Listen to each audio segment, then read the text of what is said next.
নমস্কার, আশা করি সকলেই ভালো আছেন। গত ভিডিওতে আমরা দেখেছিলাম হুগলি জেলার রাখাল রাজাতলার জাগ্রত মন্দির। আর এই ভিডিওতে আমরা দেখব কানলা জেলায় অবস্থিত 108টি শিব মন্দির, যা নবকৈলাস মন্দির নামেও পরিচিত। এখানে আপনারা দেখতে পারবেন পরপর 108টি শিব মন্দির, যার জন্য বহু পর্যটক আসে বিভিন্ন জায়গা থেকে। তো সেই বিষয়ে আমরা আলোচনা করব, তার আগে একটু দেখে নিন।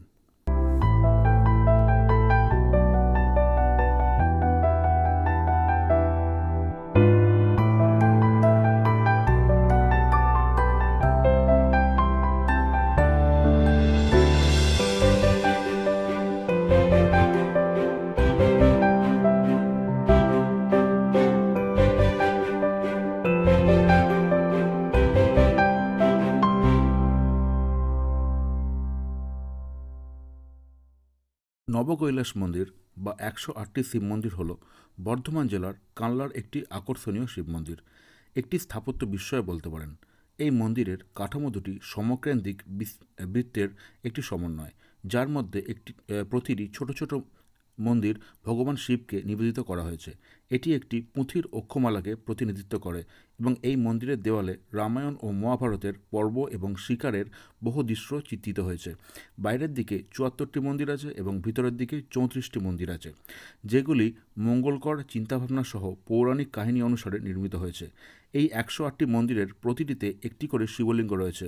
ভেতরের প্রতিটি শিবলিঙ্গ শুভ্রবর্ণের বা সদাশিবের প্রতীক। অন্যদিকে বাইরের বৃত্তের অর্ধেক শিবলিঙ্গ কৃষ্ণবর্ণের বা রুদ্রের প্রতীক এবং অর্ধেক শিবলিঙ্গই শুভ্রবর্ণের হয়েছে। শুভ্র রঙের শিবলিঙ্গগুলি ভগবান সদাশিবের প্রতীক, যার অর্থ চৈতন্য ও জ্ঞান, এবং কৃষ্ণবর্ণের শিবলিঙ্গগুলি রুদ্রের প্রতীক, যার অর্থ তিনি বোধের অতীত। এবার আপনাদের জানাবো মন্দিরটা প্রতিষ্ঠার ব্যাপারে। 1731 শতাব্দে বা 1809 খ্রিস্টাব্দে রাজা তেজচন্দ্র কর্তৃক নির্মিত হয় এই 108 মন্দির। শ্রী তেজচন্দ্র অম্বিকানগরে শ্রী মন্দির মণ্ডল শিবালয়কে নবকৈলাস রূপে নির্মাণ করেন। রাজা স্বয়ং ছিলেন সূর্যসম। তার সূর্যের মতো ভয়ঙ্কর বন নেই, তার মধ্যেও প্রতাপনাল প্রচণ্ড, তবে তিনি ছিলেন সচল।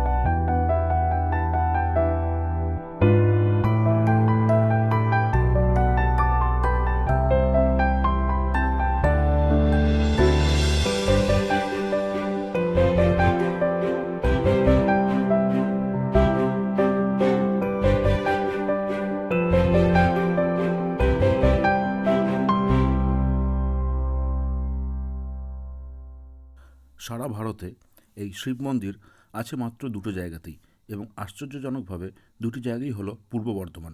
প্রথমটি বর্ধমান শহরের উপকণ্ঠে নবাবহাটে এবং দ্বিতীয়টি কানলাতে। দুটি নির্মাণ করেছিলেন এখানকার তৎকালীন রাজপরিবার। বর্ধমানের রাজারা ধর্মবিশ্বাসে ছিলেন শৈব, তাই তারা শহরের মধ্যে এবং শহরের বাইরে বহু শিব মন্দির প্রতিষ্ঠা করেছিলেন। প্রতিদিনই সেখানে ভক্তেরা আসেন, তবে মহাশিবরাত্রির দিনটিতে বিশেষ করে বর্ধমান শহর হয়ে ওঠে একটি মিলনক্ষেত্র। শোনা যায় ওই শেষতম মন্দিরটি প্রতিষ্ঠা করার সময় সেখানে লক্ষ সাধুর সম্মিলন ঘটেছিল। তাদের পদধূলি নাকি বর্ধমানের রাজপরিবারে সংরক্ষিত রাখা হয়েছিল একটি স্বর্ণ কলসে। মন্দিরগুলির গঠন প্রণালী ওই একই রকম। ওড়িশার বালেশ্বরের মন্দিরের আটচালার নকশার আদলে নির্মিত হয়েছিল সেগুলি। মন্দিরগুলির অবস্থান যেন পাশাপাশি, তেমনি প্রতিটি মন্দিরের সামনেই আছে খোলা টানা বারান্দা। প্রতিটি মন্দিরেই একটি দরজা বিশিষ্ট।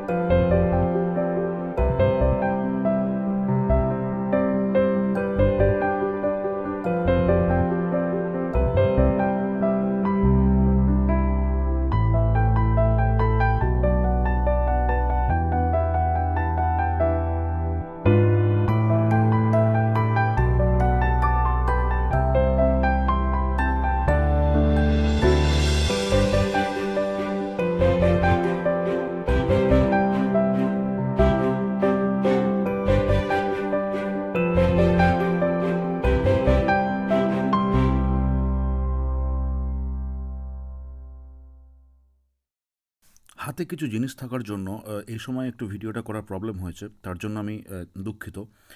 তো আসুন জেনে নিই আরও কিছু তথ্য।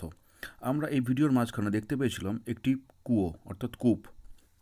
আসুন সে বিষয়ে একটু বিস্তারিত জেনে নেওয়া যাক। ভিতরের বৃত্তের মাঝখানে রয়েছে একটি বিরাট কূপ। কথিত আছে এখানে গর্ত করে একটি বড় কম্পাস বসিয়ে জ্যামিতিকভাবে বৃত্ত মেপে নির্মাণ করার জন্য এই কূপ খনন করা হয়েছিল। কারো মতে এই বৃহৎ কূপটি শূন্য তথা নিরাকার ব্রহ্মস্বরূপ পরম শিবের প্রতীক। অন্য মতে মন্দিরে পুজোর কাজে জলের চাহিদা মেটানোর জন্যই এই কূপ খনন করা হয়। সাদা এবং কালো শিবলিঙ্গ স্থাপনের কারণরূপে গবেষকরা বলেন সাদা রং ত্যাগের প্রতীক এবং কালো রং ভোগের প্রতীক। এই দুই বিপরীত বোধ থেকে চৈতন্য বা জ্ঞানের উন্মেষ ঘটানোর জন্য সাদা এবং কালো রঙের শিবলিঙ্গ প্রতিষ্ঠা করা হয়েছে। আমি আপনাদের জানাবো কিভাবে আসবেন। আপনি যদি হাওড়া থেকে আসেন তাহলে সরাসরি কাটোয়া লোকাল ধরে আপনাকে নামতে হবে কানলা স্টেশনে, অম্বিকা কানলা। সেখান থেকে রিক্সা করে মিনিট 15 থেকে 20-র মধ্যে আপনি পৌঁছে যাবেন এই 108 নম্বর শিব মন্দিরে। এবং আপনি যদি বর্ধমান থেকে আসতে চান তাহলে আপনি পান্ডুয়া অথবা বইচি স্টেশনে নেবে সেখান থেকে বাসে করে চলে আসতে পারেন এই 108 শিব মন্দিরে। ভিডিওটি ভালো লাগলে সাবস্ক্রাইব করবেন। ধন্যবাদ বন্ধুরা।